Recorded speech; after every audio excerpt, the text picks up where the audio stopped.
Good morning, everybody. Celebok, sleepyhead, time to get up. Some of us are already at work, you know. Yeah, me too.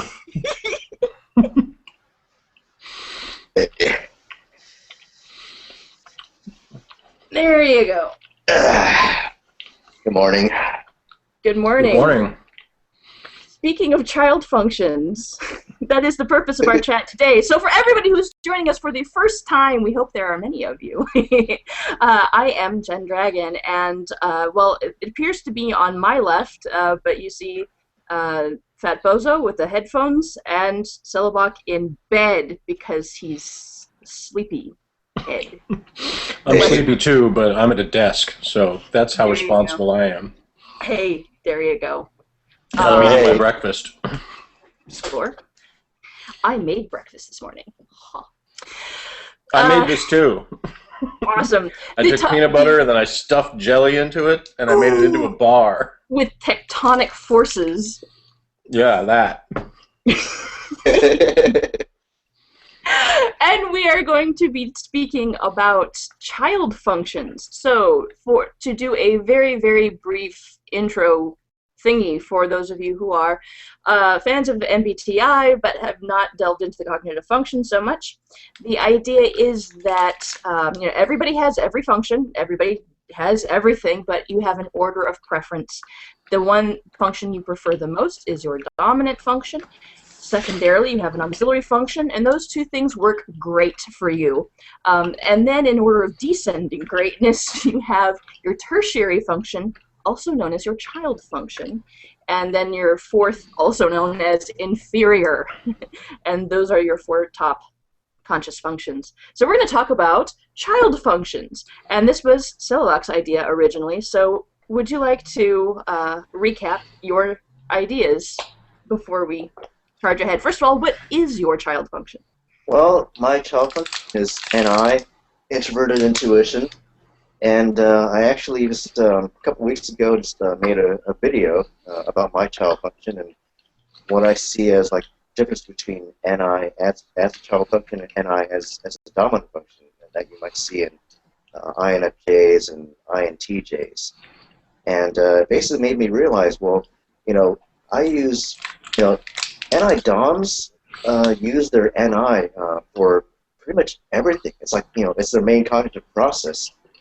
And I realized that when I use my NI, I'm basically just using it like a toy, where, you know, I just use it in situations that don't really matter in life, like coming to big picture conclusions about, like, you know, movies or TV shows that I'm watching, or just you know, silly little concepts that I might think about just for fun and try to piece together, you know, fun little theories or just, you know, just kind of random thoughts that might come to mind, just you know, just when I'm bored or just, you know, feel like, you know, just, you know, thinking about something fun. It's like I'm just using intuition. I don't, you know, like, I don't care if I'm wrong because it doesn't matter. I'm just, you know, just playing around with my intuition. So it kind of made me wonder, you know, if it's the same case for other types of child functions, like, you know, like in your case it'd be but FE, and for Fat Bozo it'd be TE. So it's kind of I guess. Actually, my child function would be extroverted song parodies. Because that's the first thing I remember doing as a child, was taking songs and changing the words. Yeah, that was a dinner table pastime in my house. Hence, I have to let you know, Personality Cafe and YouTube land, that you have missed a great opportunity. Originally, we were also going to be joined by Pneumoceptor, and I had the song to the Brady Bunch completely reworked as an intro to this, and it was going to be awesome, and we are sad. We are very sad that she is not with us. But as much as I agree with that, though, now you've just brought everybody down, you know, so we're going to have to... I will post the lyrics in the liner notes. So you can be happy again. Well, don't do that because then we might get a chance to do it in the future, and then it'd be all spoiled. Oh, well, I don't think there's going to be any copyright infringement happening. Meanwhile. No, I wasn't worried about that. I just meant like the suspense of it, you know? Okay, all right. Well, we'll keep you all in suspense. Yeah. So yes, I agree that is definitely a fun thing. But would you say that is a TE type thing to do? That's something my dad, who INTP dad, and I would do at the dinner table, and I saw that as a very NETI kind of activity. At least that's how we were doing it. That's how we were accomplishing it. Do you think that was a kind of imposing your will on external objects kind of task?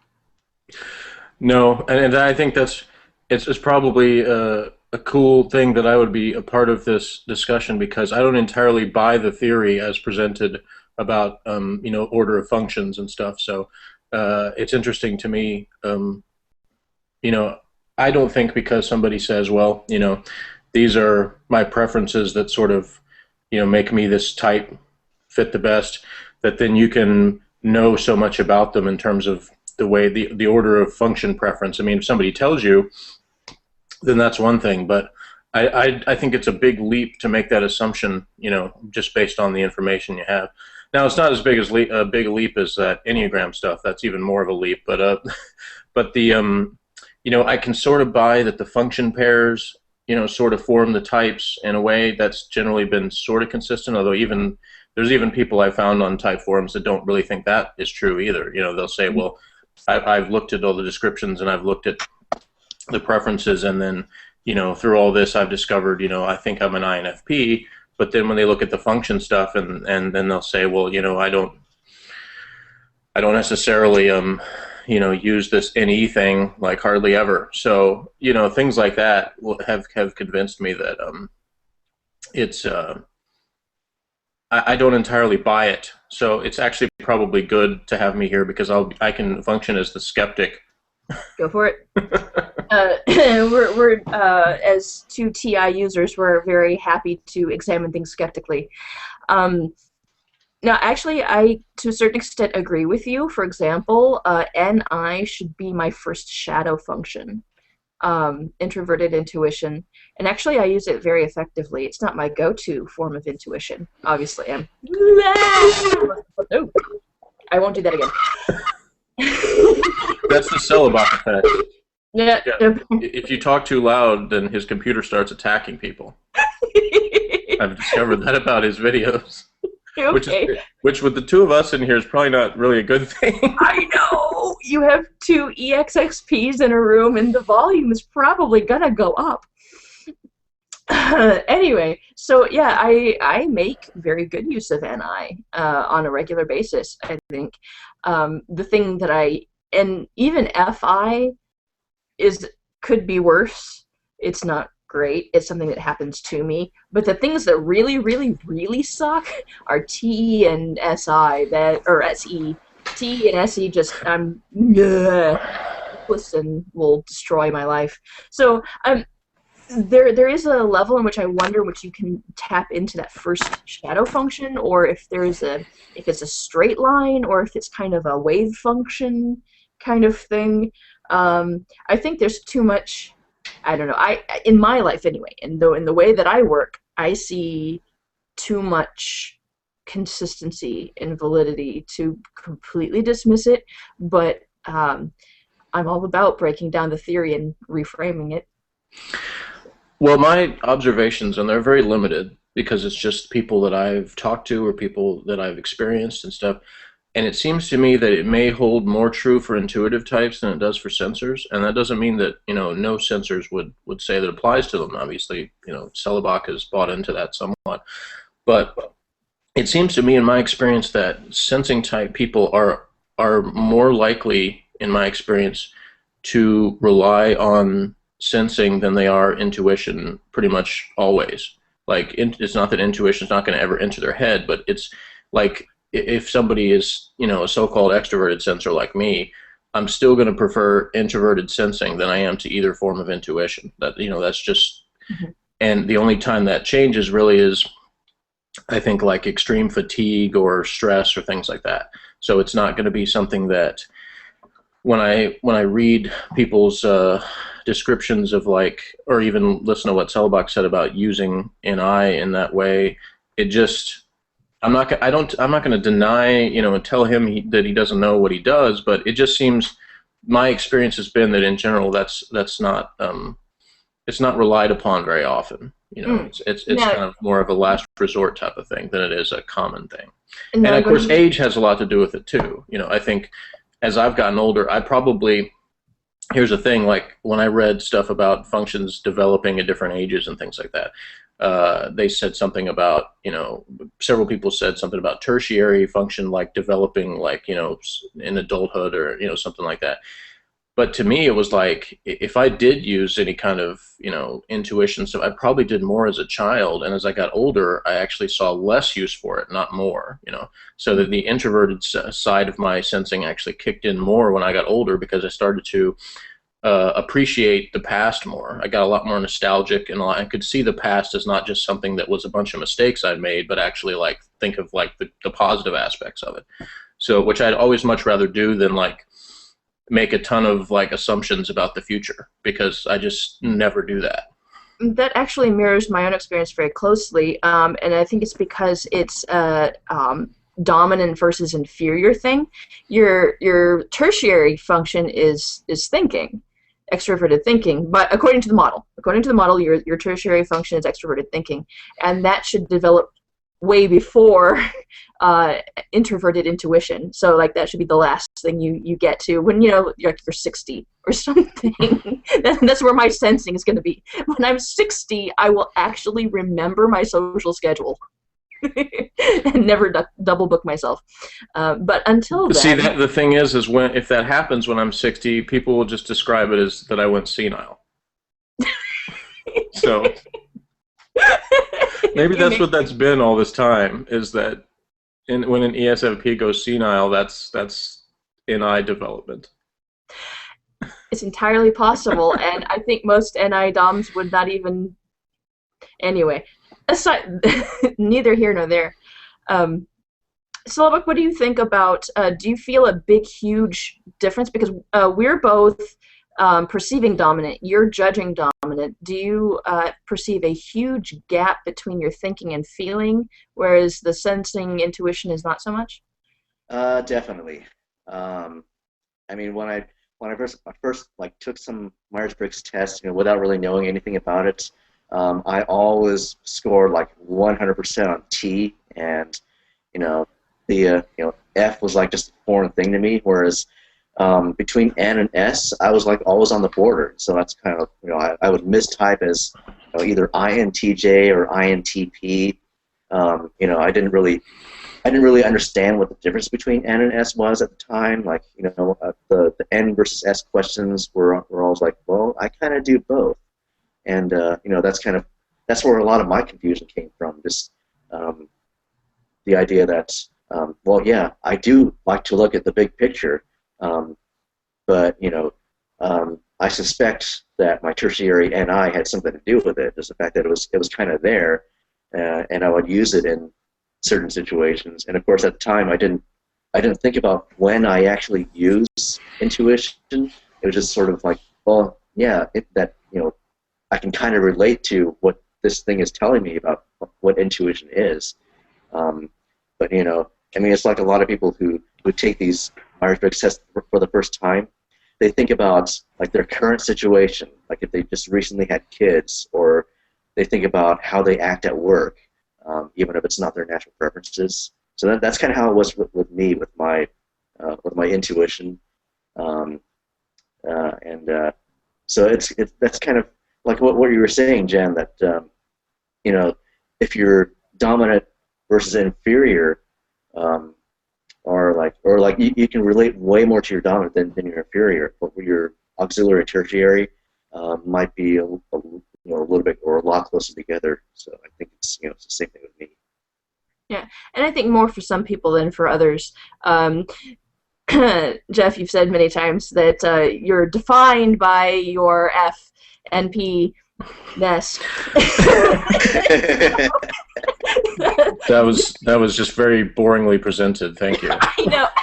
Well, you know, I'm the moderator and the only responsible one in this group, apparently. Actually, Yeah, it's funny though because he was saying like, you know, he's always scored 100% T and I've always pretty much scored 100% F, you know, when I was actually answering the questions honestly.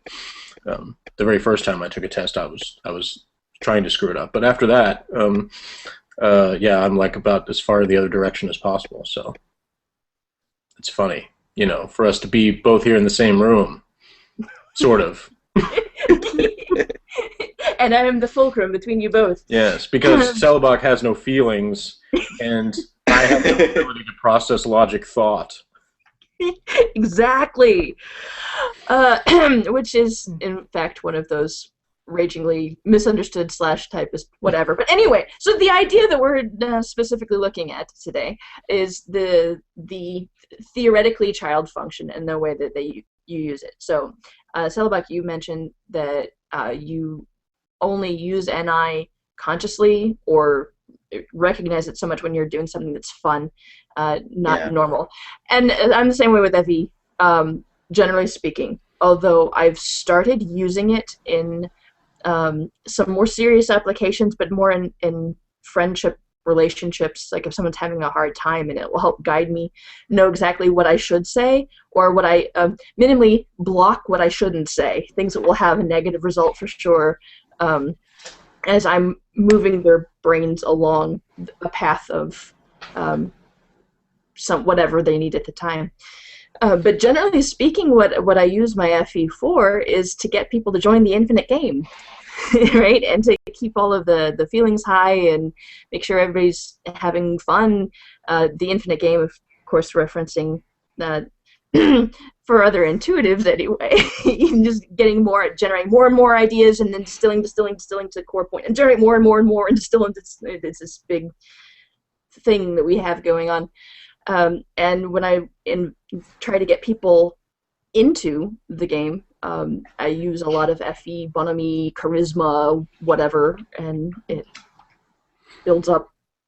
And I guess it's also been referred to as an NEFE loop, but that's usually supposedly a negative term, and I don't think it's necessarily a negative thing.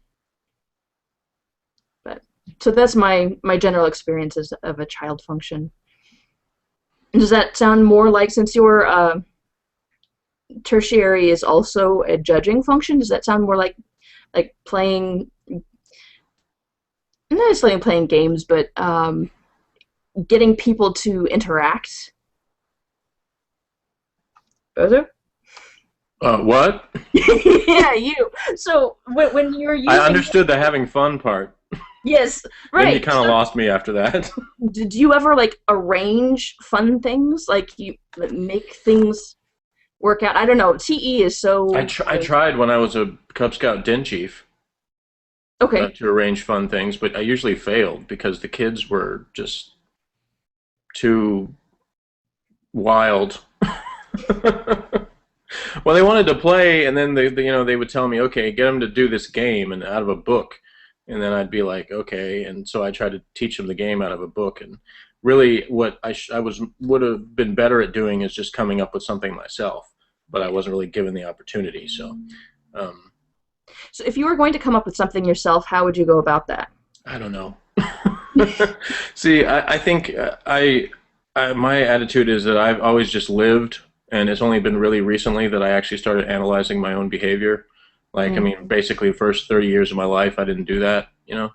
So it's hard for me to, like, try to come up with, like, alternate realities of what I would have done and think. I can try, but it's like, I don't know, like, it's hard for me to describe, to think about, like, that seems more like a strategic thing, which I'm not really good at strategy. I'm more like a tactical person, you know, whatever is available at my disposal. You know, if you sat me down and said, okay, there's a little kid here that needs to be entertained right in front of me, then that's the kind of thing I can do, because then I've got this, like, you know, peanut butter wrapper, and then I can have some fun with that, and I can do, you know, I've got things around here that I could start playing with, and, you know, it's actually happened here at the office, because sometimes we've had the kids of managers and things that have been here, and it's been up to me to sort of do something with them briefly and keep them out of like important papers and things that they could get into. So I guess that's probably the best example I can think of. Is and every kid's different. That's the other thing, is when you're trying to like entertain or slash handle kids, then you have to sort of like figure out what they want to do and then kind of match it. So that's what I've always done, is sort of just I sort of gauge my audience and then go from there. Yeah, that's actually exactly my process as well. In that sense, SE and NE, I think, work very similarly.